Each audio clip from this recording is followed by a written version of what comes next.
Voici la première boucle. Les substances inflammatoires qui stagnent perturbent le fonctionnement des canaux lymphatiques qui nettoient le fascia.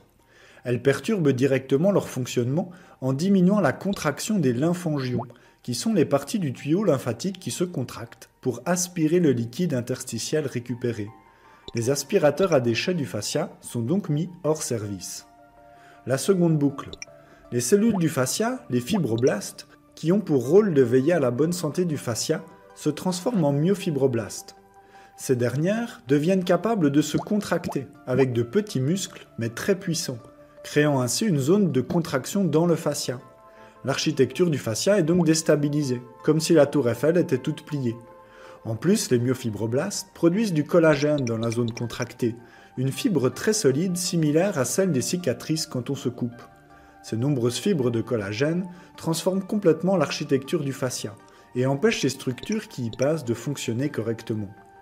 Les espaces prélymphatiques, qui collectent le liquide sur le point d'être aspiré par les canaux lymphatiques, se ferment partiellement ou complètement.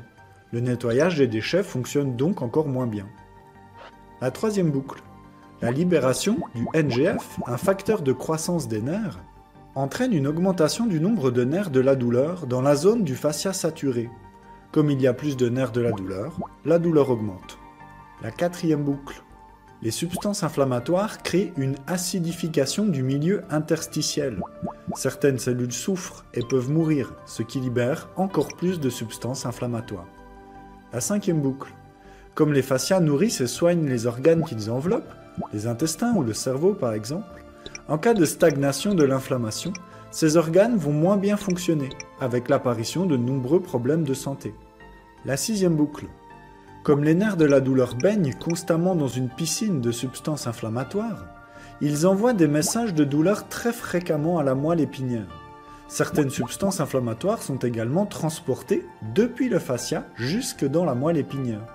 Ces deux phénomènes entraînent la création d'une inflammation chronique et localisée, non plus dans le fascia, mais dans la moelle épinière. La moelle épinière et les fascias autour d'elle deviennent de nouvelles zones saturées d'inflammation. Cette inflammation va toucher les cellules gliales autour des neurones, qui vont se mettre à créer encore plus d'inflammation dans la moelle. L'inflammation va également toucher les neurones de la moelle épinière, qui vont renvoyer des substances inflammatoires dans le fascia. En plus, la moelle épinière perd sa capacité à produire des substances anti-inflammatoires, ce qui réduit la protection contre l'inflammation. Des changements génétiques dans les neurones de la moelle sous l'effet du NGF amplifient les messages de la douleur en provenance du fascia périphérique, ce qui augmente la force du ressenti douloureux. Le système nerveux autonome du stress, le système sympathique, est suractivé et entraîne le relâchement de noradrénaline dans la moelle épinière et dans le fascia périphérique. Cette noradrénaline resserre les artères qui amènent le sang frais au fascia et à la moelle, diminuant ainsi leur capacité à se réapprovisionner en énergie. Les cellules en manque d'énergie souffrent et créent des substances inflammatoires. La noradrénaline resserre également les veines, ce qui les empêche de faire leur travail de nettoyage convenablement et augmente la stagnation des substances inflammatoires. La noradrénaline active également les muscles, petits et gros, créant des contractures et des tensions musculaires réflexes dans les parties du corps liées aux nerfs de la moelle épinière du niveau touché.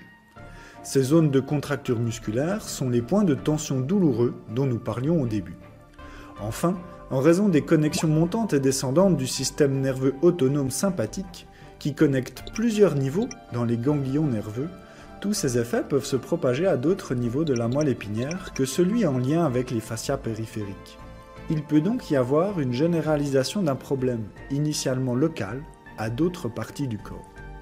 Toutes ces transformations physiques illustrent des possibilités d'explication de causes de la douleur chronique, ainsi que le rôle essentiel du système facial et du système nerveux dans la création et le maintien de la douleur.